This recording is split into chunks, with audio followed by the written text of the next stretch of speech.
The perfect post, there's things that you want to keep in mind. Like we talked about before, you want to have the same with your profile pic. You want to have a captivating image or pic to your post if you have included an image or a pic.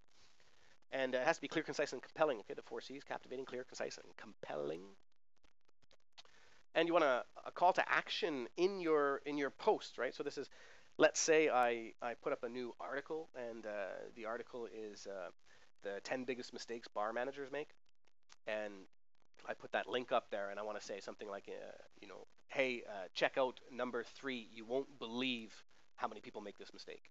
Okay, so I'm pointing to something in my article that I want them to see. I want them to read it. So then they're going there, paying attention to a specific thing. Okay, you want to tell them what to look for. Again, look for number 3, or check out the last paragraph. You'll be super surprised at what other people do.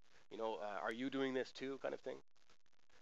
Keep them regular and short. It's shown that 80 characters or less is more frequently shared and liked than longer posts are. And you want to always reply. So Facebook has something called an EdgeRank.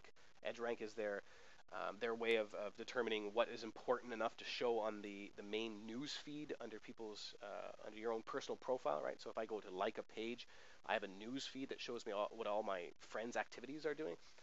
But there's a top post and a recent post, right? And most people don't go off the default, which is top post. And at the top post, it's only going to show things with high edge rank, right? Or that's you've interacted with that page a lot. There's a lot of comments on their posts.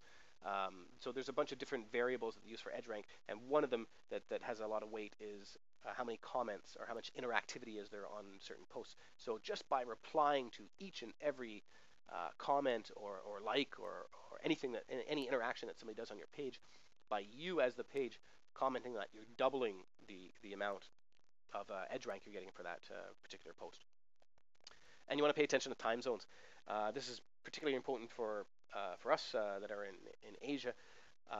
The majority of my customers are in the United States, and so when I'm up and at it and I'm online, during the day, it's actually 12 hours different in the United States. So if I'm posting at 3 p.m. or 4 p.m. In the afternoon here in Taipei, then in New York it's 3 or 4 a.m. Right? So if I post at that time, I'm not going to get a lot of interactivity on my post because everybody's sleeping. By the time they get up, then that post is just gone. It's just kind of fast forwarded and buried with all the other posts that have happened between 4 a.m. and let's say 8 or 9 when they actually get out of bed. What to post? A lot of people have problems with this. They don't know what they're going to post. So you don't just want to rehash the same old stuff over and over again. You want to make it interesting, right? And you can post from a variety of different sources. Google Alerts is a good example. You can get information from people's blogs, other articles in your niche. Pics and videos are always good.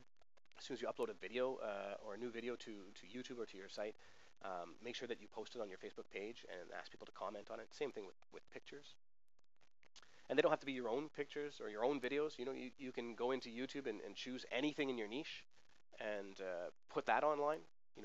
For example, in the bartending niche, we choose a lot of beer commercials, funny beer commercials, and our customers just love that. Interesting products. They could be your own, or they could be other people's products, but something that helps out your group, your customers. So if you have products, you can highlight your own products every once in a while. But if you don't have any products of your own, then you still want to help out your customers, and that way you can kind of see what products they're interested in by how much interaction there is when you post those products.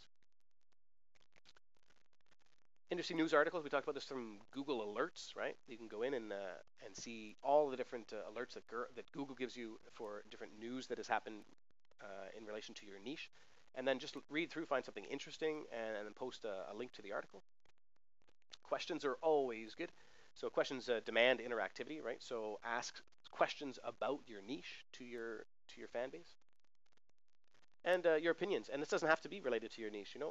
You're a person. I'm sure you're more than the sum of your website, right? So yeah, I've been a bartender for a long time. I run a bartending consulting business, but it doesn't mean that I don't know anything else other than bartending, right? Like, I'm very heavily involved in social media, so I might post. I don't really post social media on my bartending site, but I will post things about myself, or that I'm taking a trip, or I'm going somewhere, because I'll ask them like, let's say for example that we're here in Thailand. I'll say, well, we're going to Thailand. Is there anything else? Is there anything you want us to check out while we're there?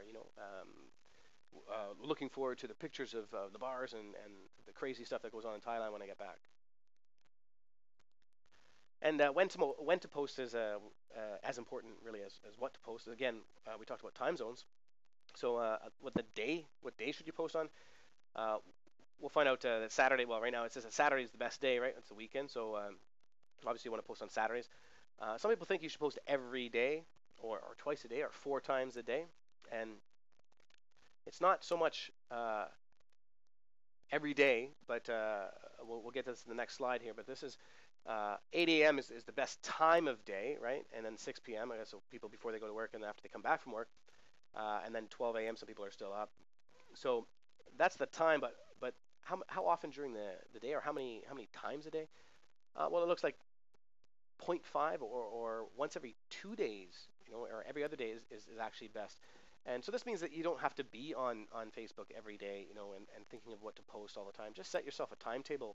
And if you have enough information that you post once a day, that's fine. But if you don't and you're struggling to find stuff, just make sure that it's interesting and post every 2 days.